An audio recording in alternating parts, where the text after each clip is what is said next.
NCSC update po para sa mga senior citizen na hindi pa nakakatanggap ng kanilang payout. At sa dulo ng video, ipapaliwanag din po natin kung sino-sino ang mga qualified dito. At kung qualified naman kayo, kailan pwede mag-apply at hanggang kailan dapat kunin ang payout at paano tayo mag-a-apply. Kung matatandaan nyo na nagbigay na ng schedule ang NCSC, yun po yung unang schedule nila, no? Pero na-delay po ang distribution ng payout at marami ang nag-aalala na baka hindi na ito matuloy. Isa rin po kasi ang mother ko na 85 years old. Nito lang June yan at na-qualify din po sa programa at nakapag-apply na rin po simula pa noong June. At nang mag-follow up kami sa OSCA o Office of the Senior Citizen Affairs, napag-alaman namin na yung mga nag-file earlier o mas maaga pa sa kanya ay hindi pa rin nakakatanggap ng payout.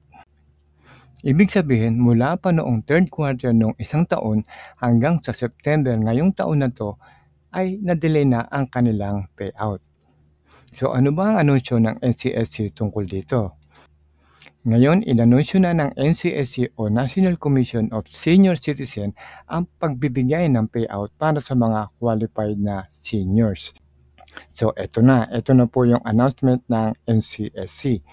Para sa mga senior citizen na nagdiwang ng kanilang birthday na ika-80, 85, 90 at 95 na kaarawan mula po noong July 1 hanggang December 31, 2024. So take note po yan, last year pa po yan. Ang NCSC ay naka-schedule ng mag-release. Take note, naka-schedule ng mag-release ng 10,000 pesos na cash gift sa ilalim po ng Expanded Centenarian Act. Okay? Take note lang po yung date, mula po noong July 1 hanggang December 31. Naka-schedule na po kayo. Okay? So next.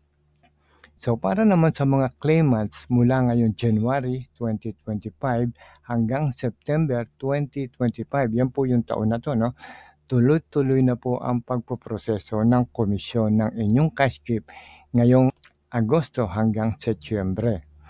So ibig sabihin, pinoproseso na po nila lahat ng nag-birthday at qualified para po sa taon na to. Okay? So, wag po tayong mangamba, mag-etay lang po tayo at ito na po, sa kanila na po mismo nanggaling ang anunsyo na ito. Galing po sa National Commission of Senior Citizen.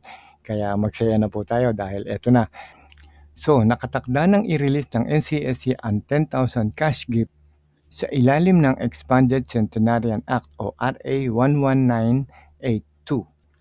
Para sa ating mga nakatatanda na umabot ng edad na 80, 85, 90 at 95 years old. So, paano natin makukuha ang ating payout?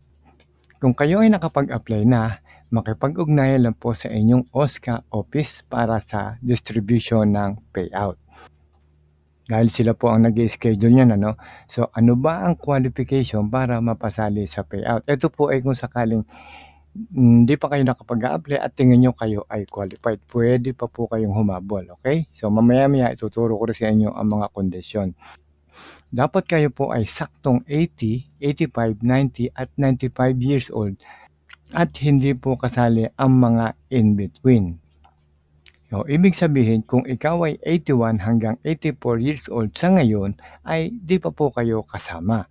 Kung 84 kayo ngayon, next year ay 85 na, kasali na po kayo dito. Pwede na po kayo mag-apply. So, mamaya tuturo ko sa inyo kung paano tayo mag-apply. So, paano naman mag-apply ng Expanded Centenarian Act payout? So, unang-una nyong gagawin ay pumunta sa inyong local OSCA office at humingi ng application form. Number 2, pilapan nyo lang yung form at isubmit ang mga documents katulad ng birth certificate. Yan po yung primary requirements, birth certificate po.